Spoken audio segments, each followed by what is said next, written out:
అట్లా ఉండదు. ఎందుకంటే మీరు 2020 చట్టాన్ని చూస్తే చాలా లోపాలు ఉన్నాయి దాంట్లో. అందులో మీరు ఒక ప్రధాన లోపం ఏంటంటే తప్పు ఒప్పు 6 వరకు ఎక్కితే, ధరణికి ఎక్కితే సవరించే అధికారం ఏ అధికారికి లేదు. మీది భూమి ఓ 40 ఏళ్ల కింద మీరు నాకు అమ్మవారో వదిలేసి వెళ్ళిపోయారు. 40 ఏళ్ళుగా నేనే సాగులో ఉన్నా. సాగుదారి కాలం కూడా లేదు కాబట్టి నాకు ఆధారమే లేకుండా పోయింది. నేను ధరణికి ఎక్కలేదు. ఇప్పుడు నేను ఆ భూమిని నిరూపించుకొని హక్కు తెచ్చుకోవాలంటే కోర్టుకే వెళ్ళే మార్గం తప్ప 2020 చట్టంలో రెవెన్యూ అధికారుల దగ్గరికి వెళ్ళి నాకు భూమి ఉంది, నాకు ఎక్కలేదు, ఎక్కించండి అంటే విచారణ చేసి భూమి రికార్డులు ఎక్కించుకునే అవకాశం లేకుండా పోయింది. ఈ చట్టము ఒక ప్రధాన అంశం ఏముంటుంది అంటే కింద నుంచి పైదాకా సమస్య వచ్చినప్పుడు నోటీసులు ఇచ్చి విచారణ చేసి తప్పు జరిగితే రికార్డు సవరించే యంత్రాంగం ఈ కొత్త ముసాయిదా చట్టంలో ఉంది.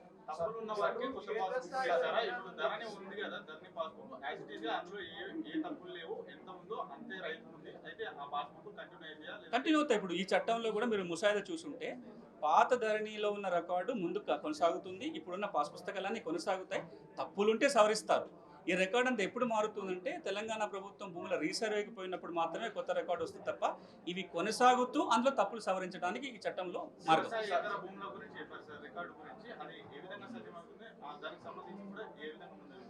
ఇప్పటిదాకా భారతదేశం మొత్తంలో కూడా వ్యవసాయ భూములకు రికార్డులు ఉన్నాయి కానీ ఇంటి స్థలాలకు రికార్డు లేవు.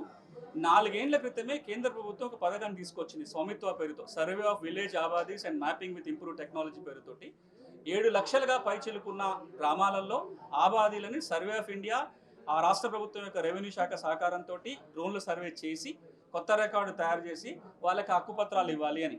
కానీ అది ఇవ్వాలి అంటే చట్టంలో వెసులుబాటు ఉండాలి. ఇప్పటిదాకా అట్లాంటి వెసులుబాటు లేదు. తెలంగాణ రాష్ట్ర ప్రభుత్వం ఆ నిధులు కూడా ఇప్పటిదాకా తీసుకోలేదు.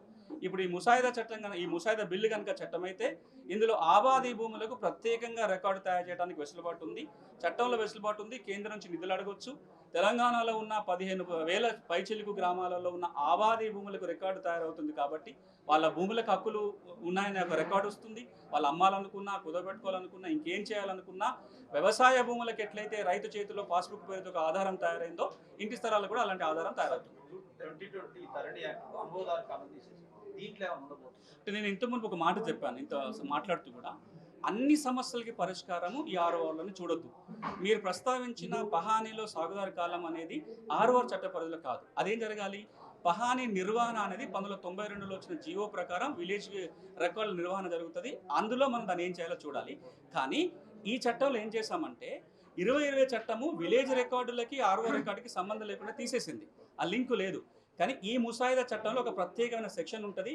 ఆర్ఓఆర్ అప్డేట్ కాగానే దాని ఆధారంగా విలేజ్ అకౌంట్స్ కూడా మార్పు చేసుకోవాలి, అప్డేట్ చేయాలని ఉంది. కాబట్టి రేపు పొద్దున ప్రభుత్వం అడ్మినిస్ట్రేటివ్ నిర్ణయం, చట్టాల మార్పు అవసరం లేదు, రూల్స్లో మార్పు అవసరం లేదు. పహానీ మళ్ళీ రాయటం మొదలు పెడితే మళ్ళీ ఆటోమేటిక్గా వస్తుంది. చాలా సంవత్సరాలుగా